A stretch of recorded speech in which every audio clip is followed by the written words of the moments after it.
கள்ளக்குறிச்சியில் அரசு ஆரம்ப சுகாதார நிலையத்தில் செவிலியர்கள் மற்றும் மருத்துவர்கள் பணியில் இல்லாததால் அவசர சிகிச்சைக்கு சென்ற பெண் உயிரிழந்துள்ளார். இதனால் ஆத்திரமடைந்த பெண்ணின் உறவினர்கள் கள்ளக்குறிச்சி விருத்தாச்சலம் சாலையில் மறியல் போராட்டத்தில் ஈடுபட்டுள்ளனர். இதுகுறித்த கூடுதல் விவரங்களை செய்தியாளர் பொன்னுசாமி வழங்க நாம் கேட்கலாம். வணக்கம் பொன்னுசாமி, அலட்சியமாக செயல்பட்ட இந்த மருத்துவ பணியாளர்கள் மேல என்ன நடவடிக்கை எடுக்கணும்னு பொதுமக்கள் கோரிக்கை வைக்கிறாங்க? இந்த சாலை மறியல் போராட்டம் காரணமா எந்த அளவுக்கு போக்குவரத்து பாதிப்பு ஏற்பட்டிருக்கு, விவரங்கள் சொல்லுங்க.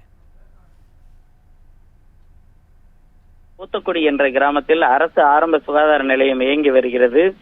இன்று காலையில் கூத்தக்குடி கிராமத்தின் பழைய காலனி பகுதியைச் சேர்ந்த பெரியசாமி மனைவி கலியம்மாள் என்பவருக்கு திடீரென நெஞ்சுவலி ஏற்பட்டுள்ளது. உடனடியாக அவரது குடும்பத்தினர் மற்றும் உறவினர்கள் அவரை கூத்தக்குடி அரசு ஆரம்ப சுகாதார நிலையத்திற்கு அழைத்து சென்றுள்ளனர்.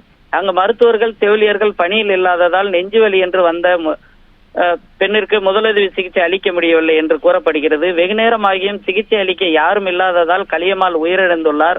இதனால் ஆத்திரமடைந்த அந்த கிராமத்து மக்கள் உயிரிழந்த கலியம்மாளின் குடும்பத்தார் மற்றும் ஊர்க்காரர்கள் 100க்கும் மேற்பட்ட பொதுமக்கள் கூத்தக்குடி விருத்தாச்சலம் சாலையில் வேப்பூர் செல்லும் சாலையில் மறியல் போராட்டத்தில் ஈடுபட்டனர். சுமார் அரை மணி நேரத்திற்கு மேலாக இந்த நீடித்த சாலை மறியலால் போக்குவரத்து கடுமையாக பாதிக்கப்பட்டது.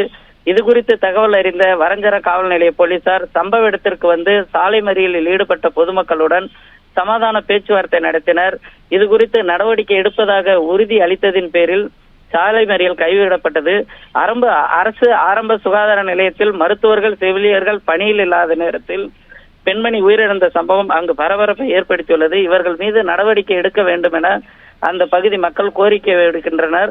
மேலும் 24 மணி நேரமும் பணியில் இருக்க வேண்டிய மருத்துவர்கள் செவிலியர்கள் அலட்சியமாக செயல்படக்கூடாது என அர்னேஷ். விரிவான தகவல்களுக்கு நன்றி பொன்னுசாமி.